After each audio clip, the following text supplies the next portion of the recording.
Hi, hello and welcome back to F1 Challenge VB. My name is Mephisto and our epic journey through the history of Formula 1 continues today with the 4th round of the 1960 season, the Dutch Grand Prix. It was held on the 6th of June, it had 21 entries, 17 of them took part of the race, with 9 of those having to retire. The race consisted of 75 laps completed in 2 hours, 1 minute and 47 seconds. Stirling Moss started the race from pole with Brabham in 2nd, Ireland in 3rd, Bonnier 4th, Graham Hill 5th and Dan Gurney rounding off the top 6. Brabham drove brilliantly to take the win, Ireland finished in 2nd, 24 seconds later, Graham Hill ended up in 3rd, he was 56.6 seconds down, Moss crossed the line in 4th, he was 57.7 seconds behind, Von Trips finished in 5th, he was 1 lap down, whilst the last point scoring position went to Richie Ginther, who was also 1 lap down. The fastest lap of the race was completed in 1 minute 33.8 seconds and it was posted by Stirling Moss. We once again return to Zandvoort for the Dutch Grand Prix, and the lap around here starts with a long run down into turn 1, a tight right hand hairpin, and after a short sprint we come into a left-right chicane. Easy on the exit as the car tends to oversteer through here. This is followed by turn 3, a tight left-hand hairpin. From here the track opens up until we reach turn 7, a medium speed right-hander. Then once again the track opens up until we reach turn 12, the penultimate corner. This is another medium speed right-hander. The last corner of the track is actually a fast right-hand kink,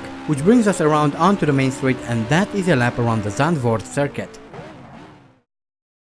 And here we are in Zandvoort coming around to set our first lap of the qualifying session, a 1:33.5. The track is quite wet, so I was struggling through most of the corners, especially the tighter ones, but I was hell-bent on trying to improve my lap time because that wasn't a very good time, and eventually I managed to improve it by about 2 seconds, a 1:31.6. However, after this I pretty much gave up. I lost control coming out of turn 1 and I kind of lost heart to try and beat my time, so that is the end of qualifying. And here are the previous Dutch Grand Prix winners. We managed to win in 1953, haven't won since, or even before that, but hopefully things will go better today. Thankfully the track has dried up, and well, that's pretty good because I don't really like driving in the rain. Anyway, Bruce McLaren is on pole with Stirling Moss in 2nd, 3rd is Olivier Gandebian, followed by Phil Hill in 4th, 5th is Innes Ireland with Lucien Bianchi rounding off the top 6. Jack Brabham is 7th, Henry Taylor 8th, 9th is Wolfgang von Trips, followed by Tony Brooks in 10th. Chuck Day is 11th, Graham Hill 12th, 13th Dan Gurney, 14th is Joe Bonnier, followed by Willie May Rees in 15th, 16th is Richie Ginther, Cliff Ellison 17th, Jim Clark 18th, 19th Andy Higgs, Trintignant 20th, and bringing up the rear are John Surtees in 21st and Flockhart in 22nd. So that is the grid lineup for the 1960 Dutch Grand Prix. Hopefully a good race. We've had pretty decent results so far in the season. It would be a shame if all of that would go to waste on this race, and we are off as Maurice Trintignant kind of pushes me to the side. My Aston Martin just doesn't like to accelerate really quickly from a standstill, so that was kind of bad, but I managed to get close to everyone as we are coming through turn 1 here. Sorry.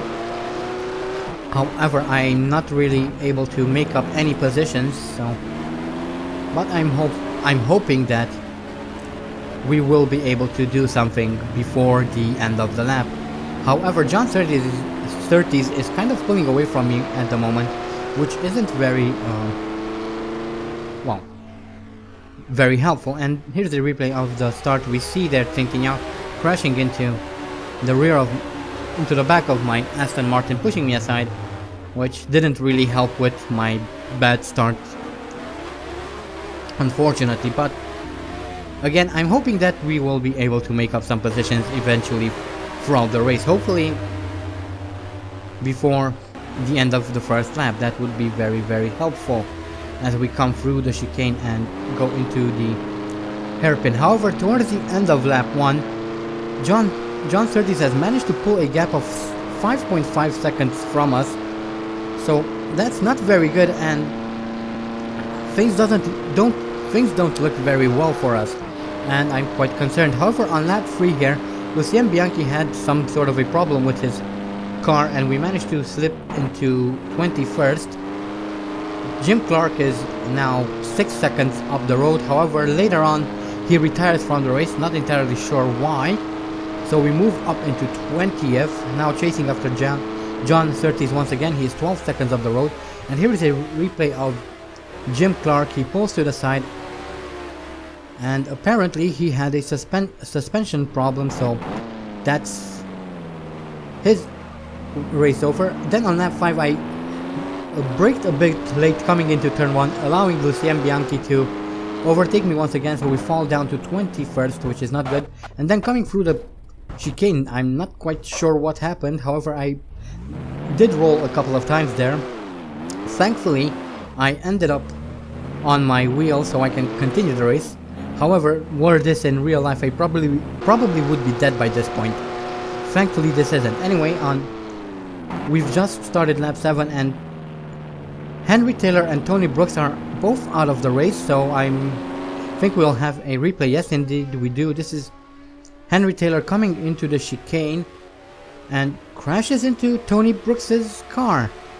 That's kind of interesting. Brooks was driving in the opposite direction. Here is Tony Brooks. He loses control of his Yeoman Credit Racing Cooper. He tries to turn around, drives in the opposite direction for some reason, crashes into Taylor. They both lose some wheels and they're out of the Dutch Grand Prix. On lap 8, I was just lapped by the leader of the race. I'm not sure who it is at this point. And later on lap 8, Joe Bonnier retired from the race, so that's going to be an extra position for us, as someone is closing me to lap me. And here is Joe Bonnier pulling to the side of the track. He also has some sort of a suspension problem, so quite interesting. Lap 9, and once again someone is very close to me and about to lap me. I pull to the side, let them through, because there's no point in holding them off. And this is a replay of Richie Ginther in his Ferrari, who we see has smoke coming from his engine. He pulls to the side, and well, that's the end of his Dutch Grand Prix, as we now move on to lap 11, and Jack Brabham has now retired for some reason. I'm pretty sure we will find out if we have a replay, and indeed we do. Here is Jack Brabham coming through this left-hander. His car bursts, well, lets out some smoke, and his engine is fried, so he is out as well. Lap 20 now, and Bruce McLaren is out of the Grand Prix. He is actually on lap 21. I've been lapped by him, so that's that. And here is a replay of Bruce McLaren coming into turn 1. His engine bursts into flames, and that's the end of his race, unfortunately for him. And he was actually leading the race. And here is a replay of Phil Hill coming around on lap 21 to post the fastest lap of the race, so very well done to him. And there on the side we see Bruce McLaren's car pulled to the side. Then eventually on lap 22 I finally come around to finish the race. We're 3 laps behind, which means that we do not classify as finishers. We haven't completed 90% of race distance, unfortunately. However, there have been quite a few people who finished, so that's kind of a positive, I would say. And here are the retirements.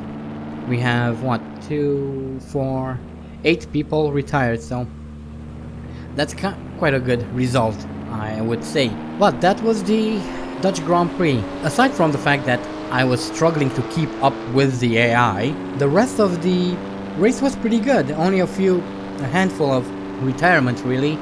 And well, even those that were retirements were due to technical failures, not because the AI was incapable of driving through the corners. But anyway, here are the career statistics, and this was Andy's 89th Grand Prix. His best start is from first, has 5 pole positions, has set 15 fastest laps, his best finishes in first, has completed 63 races, 55 of them in the points, has won 33 Grand Prix, 4 at the Indianapolis 500, 6 in Monaco, has 7 championships under his belt, has scored a total of 370 points, has retired 25 times, has experienced 2,107 out of 2,515 laps, has 6 bronze trophies, 9 silver trophies, 33 gold trophies, and as an extension, 33 podiums. And here is a quick look at the championship standings. Andy Higgs is still leading the championship by just 2 points. Bruce McLaren moves up into second. Sterling Moss and Von Trips are fighting for third. Brabham is fifth, and sixth is contested between Tony Brooks, Richie Ginther, Graham Hill, and Phil Hill. The last person to score points is Willie Mays down in 16th, and at the very bottom of the standings we have Lucien Bianchi. So that's the driver standings. Higgs' position is quite threatened at the moment, although not by all that much considering that he only won 1 race thus far. But as you can see, we have 4 different winners this season so far, so that's why that is. Anyway, let's move on to the constructors next. And here we have the constructors. Ferrari take the lead from Aston Martin, who are dropped down into second. Rob Walker are third, fourth Cooper. Yoman Credit Racing, Owen Racing Organization, and Team Lotus are all fighting for fifth. And those are the constructor standings. Our next race is the Belgian Grand Prix, another favorite of mine, so hopefully things will go a little bit better there. I'm hoping for some more points because our position is quite threatened at the moment, and we could very easily lose our edge here, but hopefully that will not be entirely the case. But anyway, that is the end of the Dutch Grand Prix, a pretty good race I would say. Again, it was a bit iffy for Andy Higgs. I was pretty much struggling throughout the entire race. I just couldn't find the speed necessary. I'm not entirely sure why. I might have to work a little bit more on my car setup, hopefully find something that works well in Belgium. But that is the end of this video. Don't forget to vote for next season's team, link is in the description. I also have a second channel where I will be playing all sorts of different games. At the moment I'm doing a playthrough of Diablo 2, Lord of Destruction, and IL-2 Sturmovik 1946. So if you're interested in any of those, there's a link in the description to that as well. I hope you guys enjoyed this video. Thank you all so much for watching, and as always, stay sharp.